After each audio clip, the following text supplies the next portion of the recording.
नमस्कार मित्रांनो, स्वागत आहे आपले टेक्निकल सपोर्ट टीएस या यूट्यूब चॅनल मध्ये। महाराष्ट्र राज्यात पोलीस क्लिअरन्स सर्व्हिसेस अंतर्गत 3 प्रकारचे प्रमाणपत्र निर्गमित केले जाते। त्यामध्ये character certificate, security guard character certificate, police clearance certificate या प्रमाणपत्रांचा समावेश आहे व या सेवा ऑनलाईन उपलब्ध आहेत। तसेच कॅरेक्टर सर्टिफिकेटचा उपयोग कुठल्याही खाजगी किंवा शासकीय संस्थेकडून शिक्षण किंवा नोकरीकरिता मागणी केल्यास अर्जदार ऑनलाईन अर्ज करू शकतात। तसेच सिक्युरिटी गार्ड कॅरेक्टर सर्टिफिकेट, जर एखादा व्यक्ती सिक्युरिटी गार्डच्या नोकरीसाठी अर्ज करत असेल तर संबंधित संस्था त्यांना कॅरेक्टर सर्टिफिकेटची मागणी केल्यास अर्जदार ऑनलाईन अर्ज करू शकतात। तसेच पोलीस क्लिअरन्स सर्टिफिकेट, जर एखादा व्यक्ती नोकरीसाठी किंवा इतर कारणासाठी परदेशात जात असेल व संबंधित संस्था त्यांना पोलीस क्लिअरन्स सर्टिफिकेटची मागणी करत असल्यास अर्जदार पोलीस क्लिअरन्स सर्टिफिकेटसाठी ऑनलाईन अर्ज करू शकतात। आजच्या व्हिडिओमध्ये आपण सिक्युरिटी गार्ड कॅरेक्टर सर्टिफिकेट कसे बनवावे याबाबत माहिती घेणार आहोत। चला सुरू करूया आजचा व्हिडिओ आणि जाणून घेऊ सिक्युरिटी गार्ड कॅरेक्टर सर्टिफिकेट कसे बनवावे। Technical Support TS. Subscribe the channel now.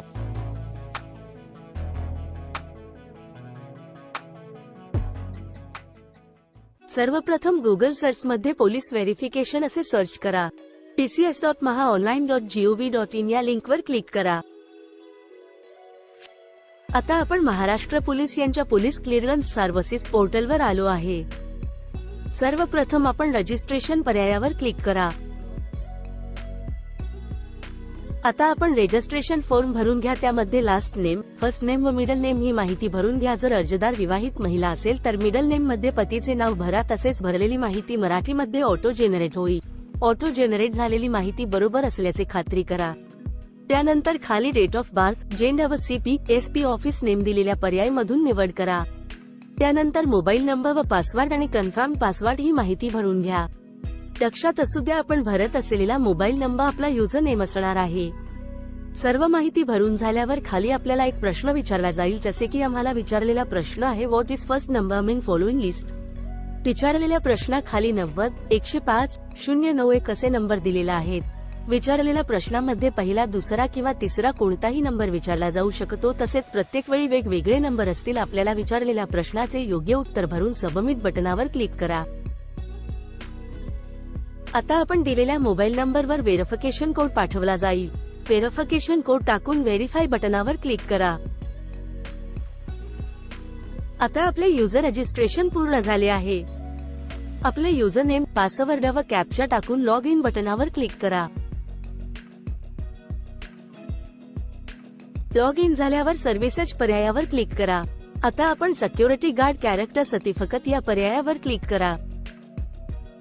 आपल्याला इन्स्ट्रक्शन्स या टॅबमध्ये आवश्यक कागदपत्रांची यादी दाखवण्यात येईल। त्यामध्ये वयाचा पुरावा, ओळखीचा पुरावा, पत्त्याचा पुरावा आणि कंपल्सरी डॉक्युमेंट म्हणजेच अनिवार्य दस्तऐवज म्हणून पोलीस व्हेरिफिकेशन मागणी केलेल्या कंपनीचे पत्र किंवा संबंधित भागातील कमिशनर यांच्या नावे अर्ज किंवा पोलीस अधीक्षक यांची NOC या कागदपत्रांची पूर्तता करावी लागेल। आता आपण नेक्स्ट पेज या बटनावर क्लिक करा। आता आपण अर्जदाराची जनरल इन्फॉर्मेशन भरावी। त्यामध्ये सर्वप्रथम आपल्याला if you have ever changed your name please mention previous name असे विचारले आहे। जर आपले नाव आपण सादर करत असलेल्या पुराव्याप्रमाणे नसेल व आपण नावात बदल केलेले असेल तर आपले जुने नाव भरावे व नावात बदल असल्याबाबत पुरावा सादर करावा। पुढे आपल्याला abbreviations of the above name as you would like it to be printed on the certificate असे विचारले आहे। आपल्याला मिळणाऱ्या प्रमाणपत्रावर जसे नाव हवे आहे तसे भरावे, जसे की प्रथम नाव, मधले नाव, आडनाव किंवा आडनाव, प्रथम नाव, मधले नाव याप्रमाणे। खाली आपण आपल्याकडे उपलब्ध असलेला ID दिलेल्या पर्यायामधून निवडा, जसे की pan card, election card, driving licence, student ID किंवा इतर। आपण इतर हा पर्याय निवडत असल्यास IDचे नाव व ID नंबर भरा। आता आपण स्क्रोल डाऊन करून खाली जा।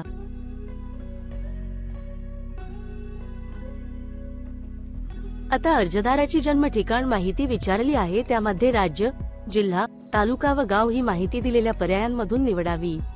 त्यानंतर खाली आपल्याला विचारले आहे are you citizen of India. जर अर्जदार भारतीय नागरिक असेल तर येस हा पर्याय निवडावा, नसल्यास नो हा पर्याय निवडावा।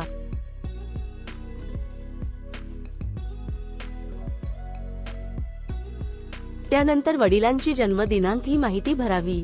त्याचप्रमाणे खाली वडिलांचे नाव व आईचे नाव इंग्लिश व मराठीमध्ये भरावे. तसेच जर अर्जदार विवाहित महिला असेल तर if married full name of the spouse या पर्यायामध्ये पतीचे पूर्ण नाव इंग्लिश व मराठीमध्ये भरावे.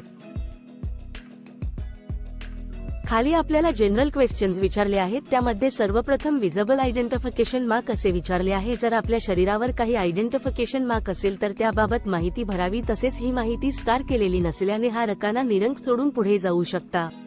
त्यानंतर हॅव यू बीन अरेस्टेड प्रॉसिक्युटेड असे विचारले आहे. जर अर्जदाराला यापूर्वी अटक किंवा काही खटला चालवला गेला असेल तर येस हा पर्याय निवडा व केस डिटेल्स भरा. नसल्यास नो हा पर्याय निवडा. त्यानंतर दुसरा प्रश्न आहे have you been active in politics असे विचारले आहे. जर अर्जदार राजकारणात सक्रिय असेल तर येस हा पर्याय निवडा व पार्टी किंवा ऑर्गनायझेशनची माहिती भरा. नसल्यास नो हा पर्याय निवडा. त्यानंतर तिसरा प्रश्न आहे is there any criminal offence registered against you असे विचारले आहे. जर अर्जदारावर काही फौजदारी गुन्हा दाखल असेल तर येस हा पर्याय निवडा व गुन्ह्याची माहिती भरा. नसल्यास नो हा पर्याय निवडा. त्यानंतर चौथा प्रश्न आहे is there any summons or warrant pending against you in court असे विचारले आहे. जर अर्जदाराविरुद्ध न्यायालयात कोणतेही समन्स किंवा वॉरंट प्रलंबित असेल तर येस हा पर्याय निवडा व त्याबाबतचा तपशील भरा. नसल्यास नो हा पर्याय निवडा. सर्व माहिती भरून झाल्यावर नेक्स्ट बटनावर क्लिक करा.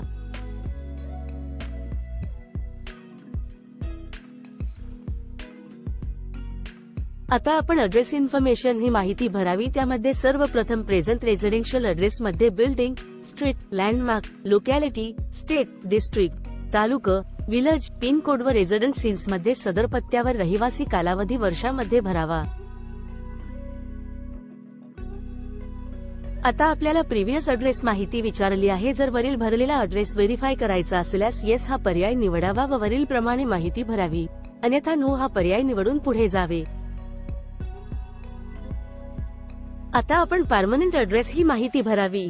जर आपला परमनंट ऍड्रेस व प्रेझेंट रेसिडेन्शियल ऍड्रेस सारखेच असेल तर सेम ॲज अबव या पर्यायावर चेकमार्क करून पुढे जा. नसल्यास परमनंट ऍड्रेस ही माहिती भरा. आता आपण पोलीस व्हेरिफिकेशन मागणी केलेल्या कंपनीची माहिती भरावी.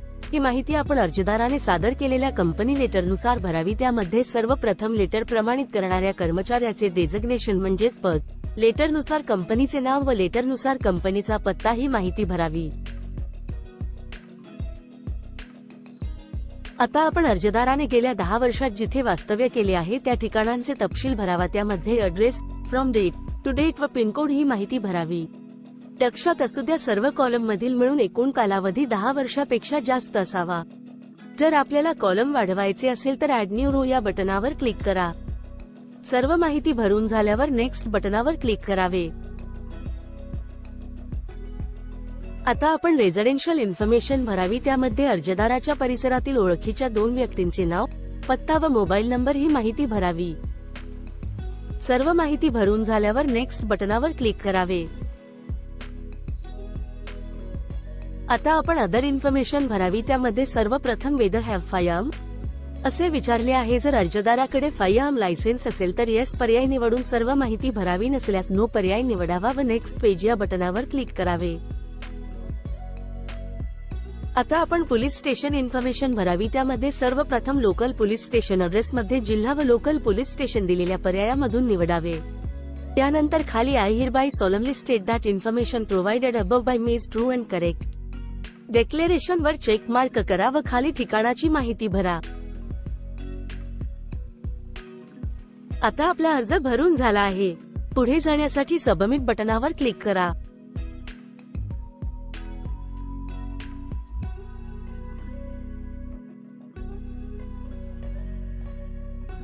आता आपला अर्ज सबमिट झाला आहे. पुढे जाण्यासाठी ओके बटनावर क्लिक करा.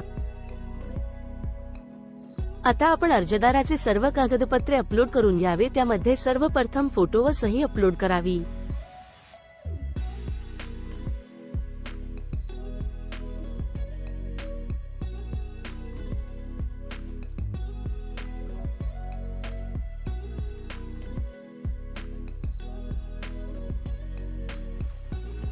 आता आपण ग्रुप 1, ग्रुप 2, ग्रुप 3 व ग्रुप 4 मध्ये अर्जदाराकडे उपलब्ध असलेल्या कागदपत्रानुसार निवड करावी. ग्रुप 1 व ग्रुप 4 मध्ये डिफॉल्ट निवड झालेली असते. आपण ग्रुप 1 मध्ये school leaving certificate, SSC board certificate, birth certificate issued by municipal or local self government body, self attested indemnity bond यापैकी एक डॉक्युमेंट निवडू शकता. ग्रुप 2 मध्ये PAN card, driving licence, Aadhaar card, student ID, election card, other यापैकी एक document निवडू शकता.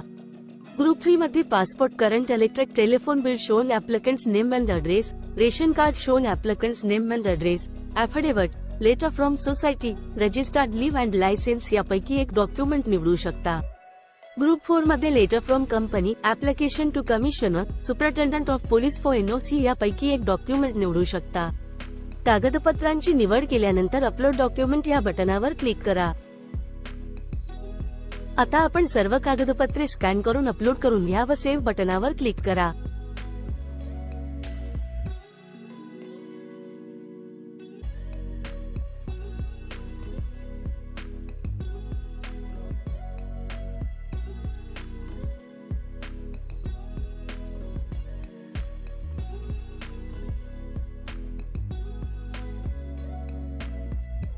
कागदपत्रे अपलोड झाल्यावर क्लिअर दिसत असल्याची खात्री करून घ्या व खात्री झाल्यानंतर कंटिन्यू बटनावर क्लिक करा.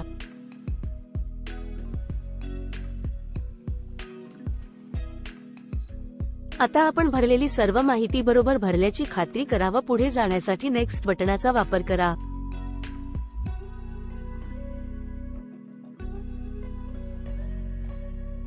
भरलेल्या अर्जामध्ये काही बदल करायचा असल्यास एडिट बटनावर क्लिक करून बदल करून घ्या. अपलोड केलेली कागदपत्रे पाहण्यासाठी व्ह्यू फोटो डॉक्युमेंट बटनावर क्लिक करा व पुढे जाण्यासाठी व पेमेंट करण्यासाठी प्रोसीड टू पेमेंट या बटनावर क्लिक करा. पेमेंट करण्यासाठी कॉमन सर्व्हिस सेंटर्स व पे ऑनलाईन हे 2 पर्याय उपलब्ध आहे, परंतु कॉमन सर्व्हिस सेंटर्स या पर्यायामधून पेमेंट होत नसल्याची समस्या आहे. त्यामुळे आपण पे ऑनलाईन हा पर्याय निवडावा.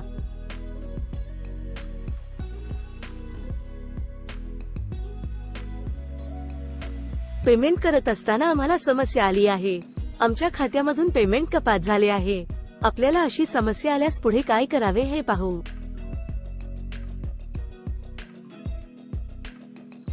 डॅशबोर्डवर आपल्याला आपण केलेल्या अर्जाची माहिती दाखवली जाईल. त्यामध्ये पेमेंट स्टेटस मध्ये पेड असल्यास पेमेंट झालेले आहे, जर अनपेड असेल तर आपण पे फीस या पर्यायामध्ये जाऊन पेमेंट करू शकता. तसेच पेमेंट झाल्याची पावती डाउनलोड करण्यासाठी डाउनलोड पर्यायाचा वापर करू शकता.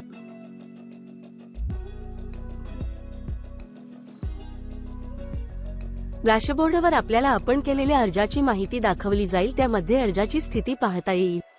तसेच जर आपला अर्ज परत आला असेल तर परत आल्याचे कारण पाहता येईल व अर्जात किंवा कागदपत्रात बदल करून अर्ज पुन्हा पुढे पाठवता येईल. अर्ज पुढे पाठवण्यासाठी आपल्याला परत पेमेंटची मागणी केली जात नाही. तसेच अर्ज मंजूर झाल्यावर या ठिकाणी आपल्याला प्रमाणपत्र डाउनलोड पर्याय उपलब्ध होतो. आपल्याला हा व्हिडिओ कसा वाटला? जर आपल्याला या व्हिडिओमध्ये कुठला भाग समजला नसेल तर आम्हाला कमेंटमध्ये सांगा आणि असेच नवनवीन व्हिडिओ पाहण्यासाठी चॅनलला सबस्क्राईब करून ठेवा.